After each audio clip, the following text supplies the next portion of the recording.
Hello guys, so alauna na madaling araw di ako makatulog kasi napanood ko yung nangyaring hearing kanina a few hours ago sa Kongreso wherein presiding officer, presiding chairman si Congressman Dan Fernandez and may mga kasama siyang congressmen din sa committee and napasabak yung mga kaibigan natin, no, mga pro-guns na nandun.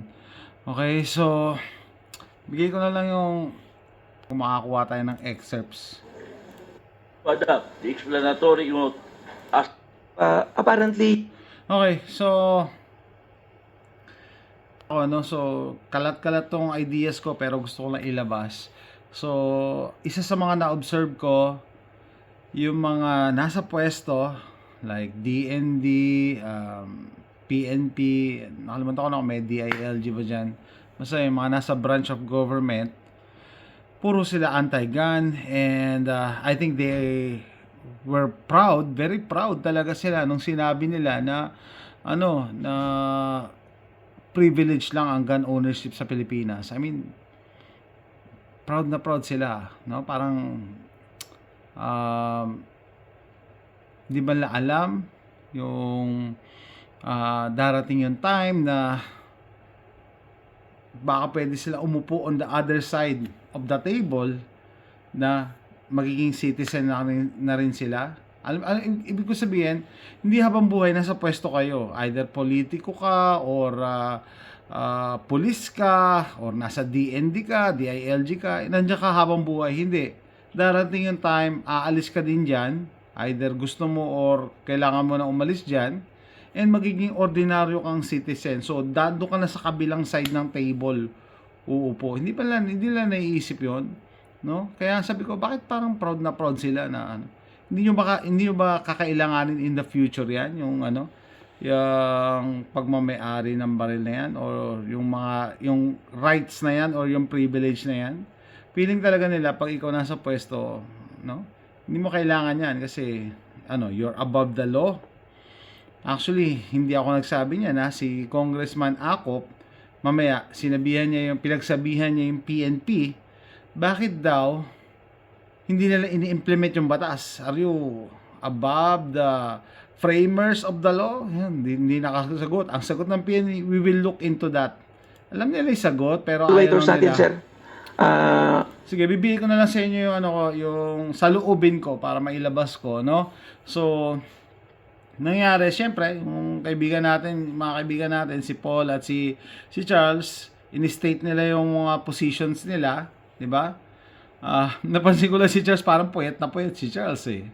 At si Paul, parang kinabahan, sigawan ka ba naman eh, ni Colonel Busita, Congressman Busita, parang kinabahan si Paul, no? Keep in mind, hindi ko sinabi na mas magaling ako sa kanila pag ako nandyan. No, hindi. Baka nga mas malala pa ako. Kasi syempre, yung mga nandyan, yung mga congressmen dyan, sanay na yan sa sa mga niya, sa pakikipagdebate. Ilang hearings na ang ginawa niyan. And then, yung mga background pa niyan, alam ko to si Congressman Acop, sabi niya nga, lawyer siya. At dati yung pulis, dati yung investigador, at dati yatang prosecutor. So yung line of questioning niya parang prosecutor talaga. Sabi ko, ay hindi ko rin kaya yung mga ganyang hindi ko rin kaya. And ibig sabihin, hindi ko kaya maipagsagutan sa mga ganyan. Ang makakatapat lang sa kanila, isa ring lawyer, which is yung dalawang person na hinahangaan ko nung nagkaroon ng hearing sa Senado, sila yung notable performance pa rin kanina sa Kongreso. Una, in any order na lang. Yan nga, lawyer din na makakatapat sa kanila. Si Attorney Brian, very outstanding yung performance niya kanina or yung communicate niya, no, ng saloobin nating mga gun owners. Na talaga, syempre, lawyer nga eh. Yung sagot niya nakabase sa batas to the point na minimension niya yung batas. And I think yung natatandaan ko na notable talaga na sinabi niya kasi yung tanong nga naman kasi, yung tanong na yung batas, yung pag-aari ba, yung gun ownership ba sa Pilipinas is a right or a privilege? It's actually a trick question. Trick question yon. Pag hindi sinabing Pilipinas, parang i-review ko pa yung video, no? Pag sinabi kasi na ang pag-aari ba ng barel ay right or privilege, yun, i-trick question yun. Pwedeng right, pwedeng privilege. Pero pag sinabi kasi sa Pilipinas, technically, nasa batas yun na na privilege lang yan. Kasi under siya ng regulation, di ba? Pero maganda yung sinagot ni Attorney Brian. Sabi niya, regulation may mean paghihigpit or pagluluwag. Regulation yan di ba? Pwede i-regulate na, eto lang ang requirements mo. Imbis na ganito kadami, ganito. O di, regulation pa rin yan, di ba? Tama nga naman. It goes both ways. May trick question pala na tinanong, no? Ano daw mas importante? Yung safety of the population, of the populace versus pagluwag ng access sa baril, no? Ang una ko talagang reaction diyan, bakit sila nasa opposite spectrum? Ano ibig sabihin? Pag maluwag ba ang access sa baril, does that mean nako-compromise ang safety ng sambayanan? Parang misleading din kasi yung tanong Kaya sabi ko nga trick question 'yon, no? Sana na i-communicate na. Ang sumagot na naman diyan na maayos si Attorney Brian. Galing na sagot niya, no? At saka may isa pa yata sumagot na it doesn't mean na pwedeng si Charles din yata sinagot yan, no? Sabi niya yung pagluluwag sa barel and then pwede pa rin maging safe ang community. Hindi lang nila na-express talaga na siyempre alam ko rin yung position nila na kailangan pagsasagot ka, kailangan magalang ka pa rin. Kundi pag iinita ka yan, sisigaw-sigawan ka ng mga congressman na yan, no? Pero ang sa akin lang, pagka niluwagan ba yung barrel, does that mean na hindi na safe ang community? Yun dapat ang maganda itanong doon sa mga natin mga politiko natin. Does that mean hindi na safe ang community? Yung mga taga PNP, yung DND, tsaka yung isa pa. Hindi po, safety first, safety of the population. Talaga. Kasi hindi pa sila pumupunta sa civilian world no? Parang mas mataas kami, kami masusunod, parang ganoon ang ang vibe na binibigay nila, no? Wala kaming pakialam diyan kasi hindi kami apektado niyan. Parang ganoon. So hihigpitan lang natin yung mga gun owners, parang ganoon ang dating nila ng mga pulis na nasa pwesto. Okay? So pero in reality, kung talagang pinagdikdikan nila yan, meaning yung mga pro-guns, no? Yung pagkakaroon ng barel or pagluluwag sa pagmamayari ng barel, it doesn't compromise the safety of the population. Why? Because statistics will tell us, no, the more legal gun owners na may barel, yung mga legal gun owners na yon less likely to commit a crime. Sabi nga ni Paul dyan sa hearing, parang less than 1% kung meron mang legal or LTAP holder sa Pilipinas na nagko-commit ng crime. Similar with other countries like the US, yung mga legal gun owners, pinakamaliit ang chance na mag-commit ng crime. So, nasa statistics yan. So, it doesn't mean na pag niluwagan mo ang crime, ang gun owners sa pagmamayari ng baril, tataas ang krimen or mako-compromise ang safety. So, sabi ko nga, medyo parang trick question yun, at saka misleading. Kaya dapat lang talaga magaling ka sumagot. Like yung nga si Attorney Brian. At pangalawa namang hinahangaan ko na to hinangaan ko si Attorney Brian, tsaka itong isa pa, nung sa Senate hearing, sa Kongreso, isa pa si Ma'am Gina. Si Ma'am Gina, babae, pero she has the balls na sagutin yung tanong ni Congressman Acop, na sabi ni Congressman Acop, ano ba yan? Pagmamayari ng baril, is it a right? Is it a right or a privilege? Sabi ni Ma'am Gina, it's a right. Napangiti talaga ako. It's a right. Parang in-explain niya pa, in-explain ni Ma'am Gina ng Arms Corps na kasi, yung self-defense, maganda naman yung explanation niya, logical, no? The right to self-defense, tama, right mo yan to self-defense is a God-given right. So, dapat, you will be able to use any means necessary, no, to defend yourself. Tama naman, di ba? Logical naman. Hindi ka pwedeng pumili na, oy, meron kang right to self-defense, pero yantok lang ang kailangan mong gamitin. So, asan na yung right to self-defense nun? Hindi na ko commensurate. Hindi mo ma-assure pa rin yung self-defense na hinahangad mo kung yantok lang ang dala mo, tapos ang attacker mo, 2, 3 na may mga kutsilyo. Hindi realistic. Okay, kaya sabi ko, bilib ako dito kay Ma'am Gina Ang lakas ng loob niya sagutin yung yung tanong na yon, no? Tapos, ano pa yung mga notable, maganda yung ito. Dito ako nagulat naman kay Congressman Acop kasi si Congressman Acop, inamin niya mismo na sabi niya, gusto ko ibalik yan sa dati na one long and one short lang. So, kino-question niya kasi yung kailangan ba talaga ng 20 na firearms or mahigit pa? Is it a need? Kaya si Congressman Acop, sanay na sanay talaga to bilang prosecutor in-insert niya talaga yung word na need Need, yan So, kung i-research nyo kung sino nagde-determine ng need, it's the individual. Ikaw, ako makakapagsabi kung ano yung kailangan ko. Hindi mo ako pwede sabihin, ito lang ang kailangan mo. Hindi, depende kasi case to case basis Hindi mo naman alam yung yung sitwasyon ko ngayon or sitwasyon mo bukas o sa next year, nag-iiba yan. Sa dami ng population, iba-iba ang needs. 'Di ba?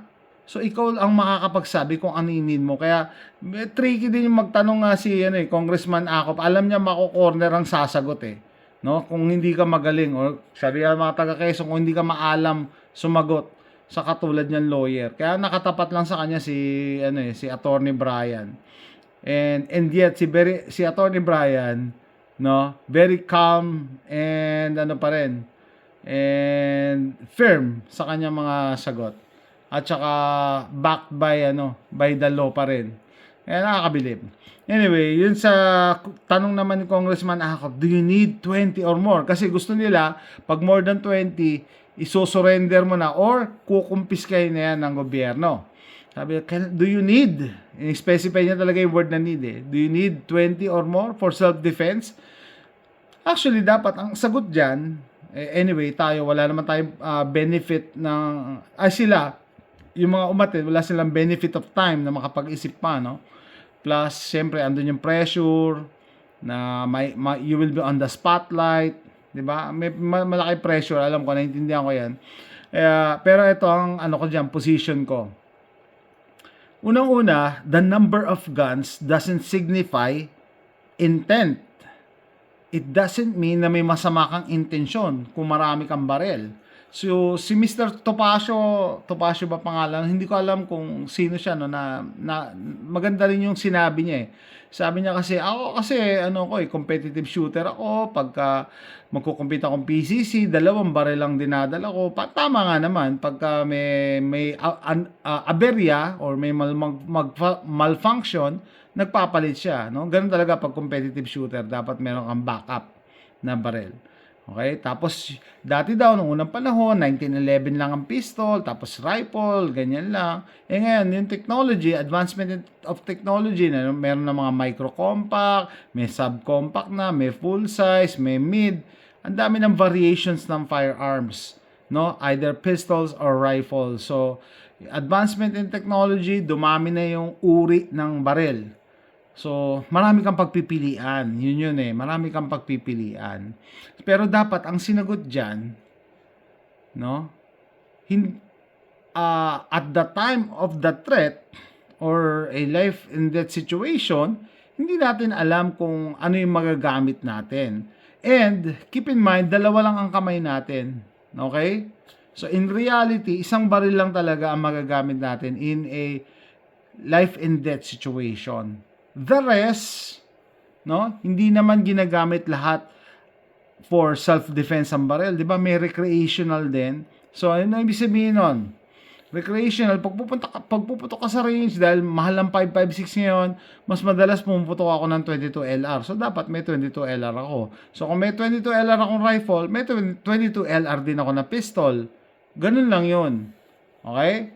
O gusto ko rin magkaroon ng shotgun, okay, sige, gusto ko naman minsan ma-experience o matuto, maging knowledgeable ako sa 12 gauge, edi bumili rin ako ng 12 gauge. Tapos nung naranasan kong pumuntok ng 12 gauge, sabi ko, masyado malakas ang 12 gauge, yeah, effective siya, pero baka may ibang alternative, which is true naman, may 20 gauge. So bumili din ako ng 20 gauge, so pinag-aralan ko rin ng 20 gauge, tapos nabaltaan ko, mayroon palang 410. 410 is not a gauge. Is a size nung shell. Kaya bumili na ako ng 410. Tama ba? Size ba or caliber?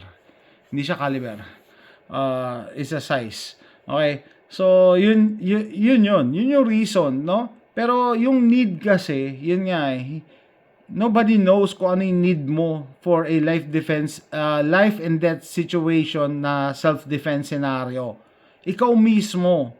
And ang pinupunto ko dyan, the number of firearms doesn't signify intent to do bad things. Ano ibig sabihin? Kung isa lang ang baril ko at 20 ang baril ko, like si Duterte nga, 300 na baril, it doesn't mean mas delikado akong tao. Mas delikado akong tao. Kasi isa lang naman magagamit ko at a time, di ba? Pagpuputok tayo ng pistol, 2 hands. Pagpuputok ka ng rifle, 2 hands. Pagpuputok ka ng shotgun, 2 hands pa rin. Hindi ka pwedeng ganun. Wala kang tatamaan ng ganun. Di ba? Delikado. Delikado pumutok ng tag-isang kamay, tag-isang baril. Hindi, sa pelikula lang yun. Hindi yun nangyayari sa totoong buhay. So, yun guys, talaga, ang dami kong idea, no? Na nung napanood ko yung recap nung hearing kanina. And sabi ko nga, I understand yung situation ng mga kasama natin sa pro-gun community in general, sa gun community in general, kasi I believe ang sentiment, ang iniisip ng mga yan, they just want to say their piece, no? Yung position nila, and mahirap talagang makipag-argue doon sa mga member ng committee. Yan, sila Congressman Acop, sila Congressman Busita. Congressman Busita, parang sinisigawan pa si Paul eh. Yung threat, lahat ba may threat? Lahat may threat? Si Paul, parang na-intimidate tuloy siya. No? Hindi ko naman siya masisi. Nakaka-intimidate naman talaga. No? Kaya binawi ni Paul yung position niya. Pero mali lang kasi yung, yung sagot, yung pagkakasagot niya, no? Lahat dapat may posible magkaroon ng threat. Tapos sample pa ni Colonel Busita, no? Pati bata may threat. Kung ako nando, or sabihin, kung meron tayong makakapag-argue ng ganon, lahat may threat, maski bata. May pinapatay may kinikidnap may nire-rape na bata, maski sanggol, may pinapatay na bata. Hinampas yung sanggol sa Pero that doesn't mean, aarmasan mo yung mga yun. Kasi by law, meron na tayong batas RA 10591 na dapat nasa right age ka para magmay-ari ka ng barel, no? Pero yung argument niya na pati bata may threat, lahat naman may threat talaga, totoo naman. Yung matanda, kung ikaw matanda, sa tingin mo wala ka ng threat, matanda, ba't binaril siya ni Nuesca? Yung binaril na matanda ni Nuesca, alam niya ba na may threat siya? Wala. Kampante nga siya, kapitbahay niya, pulis so akala niya safe siya. Pero yung mismong police ang pumatay sa kanya. 'Di ba? So, kung pag-uusapan talagang threat,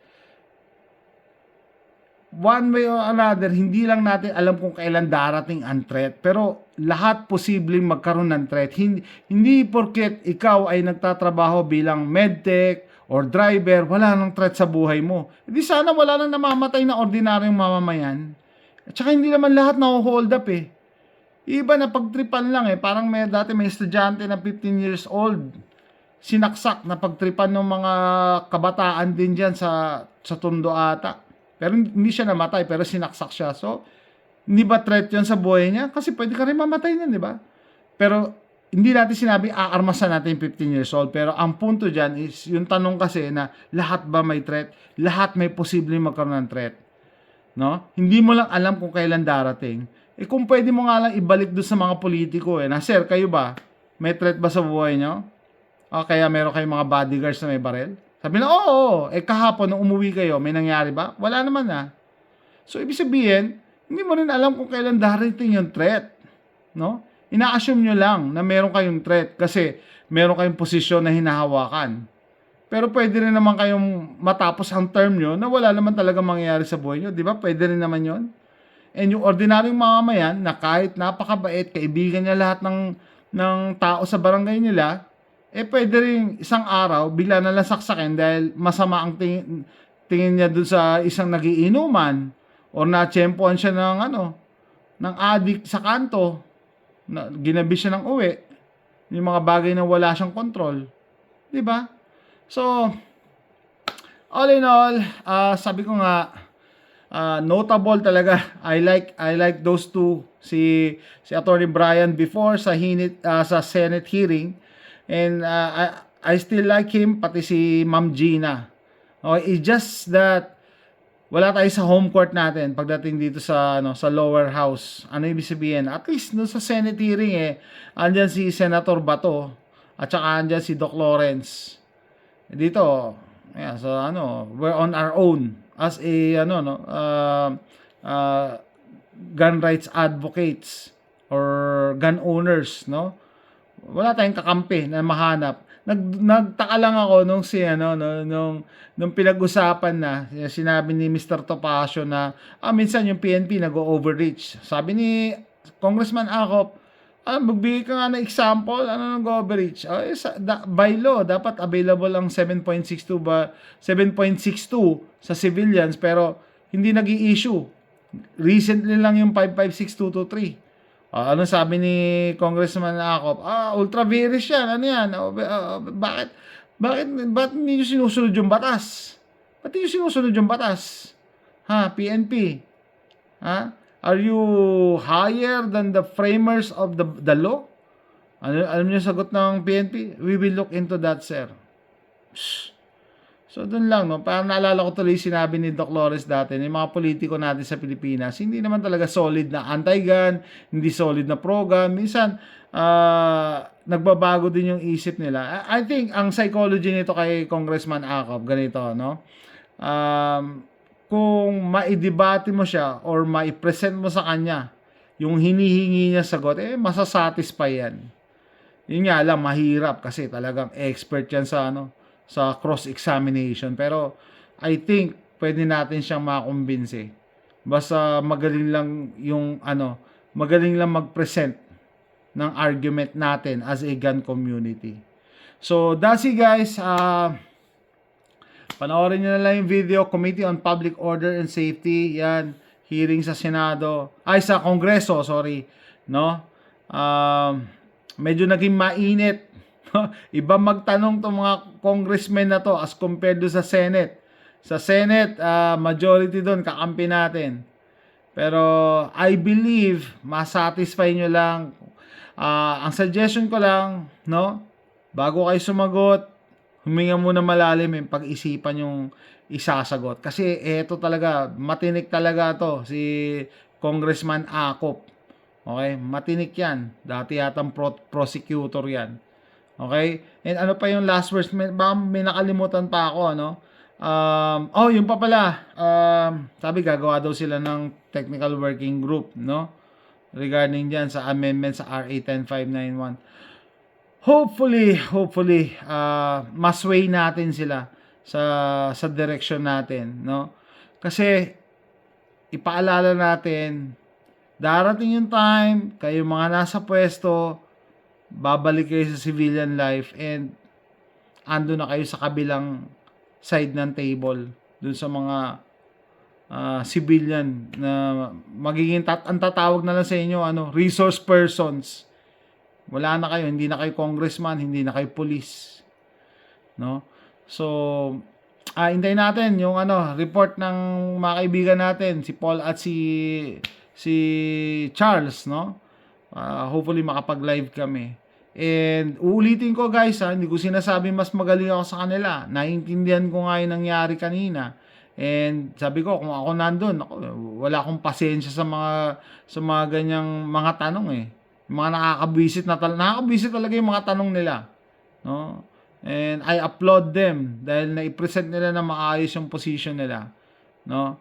So, suportahan natin yung mga kasama natin sa gun community, and sana pagdasal natin maganda maging resulta nito. So that's it guys. Thanks for watching.